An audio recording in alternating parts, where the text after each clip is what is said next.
Le gouvernement japonais a publié la semaine dernière l'édition 2012 de son rapport sur la défense. Selon ce rapport, la rapide croissance militaire de la Chine et ses positions de plus en plus agressives peuvent inquiéter. NTD s'est entretenu avec des experts du Centre pour les études internationales et stratégiques à Washington. Écoutons-les. Selon l'édition 2012 du Livre blanc de la défense du Japon, les relations entre le leadership du PCC et l'armée de libération du peuple se sont complexifiées.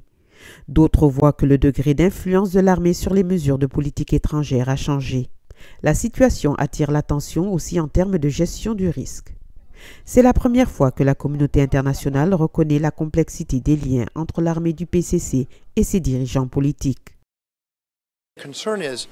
La préoccupation est, le ministre chinois des Affaires étrangères et les dirigeants du membre du bureau permanent du Politburo sont-ils vraiment au courant des opérations menées par l'armée de libération du peuple dans la mer de Chine méridionale ou la mer de Chine orientale ou dans le cyberespace? Peut-être ont-ils donné un conseil général, mais je ne pense pas qu'ils comprennent pleinement certaines des positions tout à fait agressives et vraiment risquées prises par l'armée de libération du peuple ou d'autres services maritimes.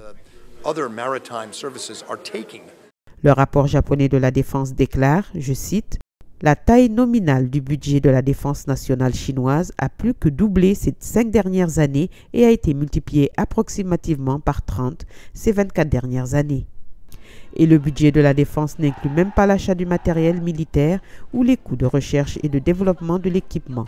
Il est donc probable que le budget militaire de la Chine soit encore plus élevé. Le manque de transparence du PCC sur son budget militaire préoccupe beaucoup Tokyo et Washington. Selon les experts américains, la Chine communiste révèle de nombreuses faiblesses dans l'armée. L'armée chinoise est encore loin d'être une rivale pouvant présenter une réelle menace pour l'armée américaine. En termes militaires, la Chine fait face à d'énormes défis. Il y a la corruption, une corruption endémique dans l'armée de libération du peuple. Ils n'ont rien qui approche notre expérience en termes d'opérations jointes et combinées à un haut niveau. Ils n'ont pas d'alliés significatifs sur lesquels compter. Ils n'en ont pour ainsi dire pas. Je veux dire le Pakistan, la Corée du Nord, tandis que les États-Unis ont un grand nombre d'alliés très importants et très puissants. Le rapport de la défense énonce, je cite, « La Chine n'a cessé d'étendre et d'intensifier ses activités dans les eaux territoriales avoisinantes.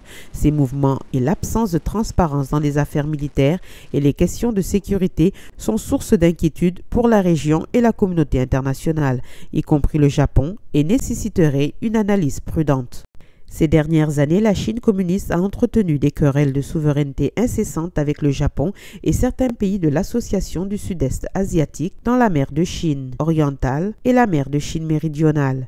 Les pays voisins ont cherché du soutien vers les États-Unis. Le comportement de la Chine a créé des occasions d'engagement pour les États-Unis et de nombreux pays dans la région désirent cet engagement américain. Comme l'a souligné Mike, cela va à l'encontre de la stratégie chinoise d'empêcher la formation d'une alliance hétérogène opposée à la Chine.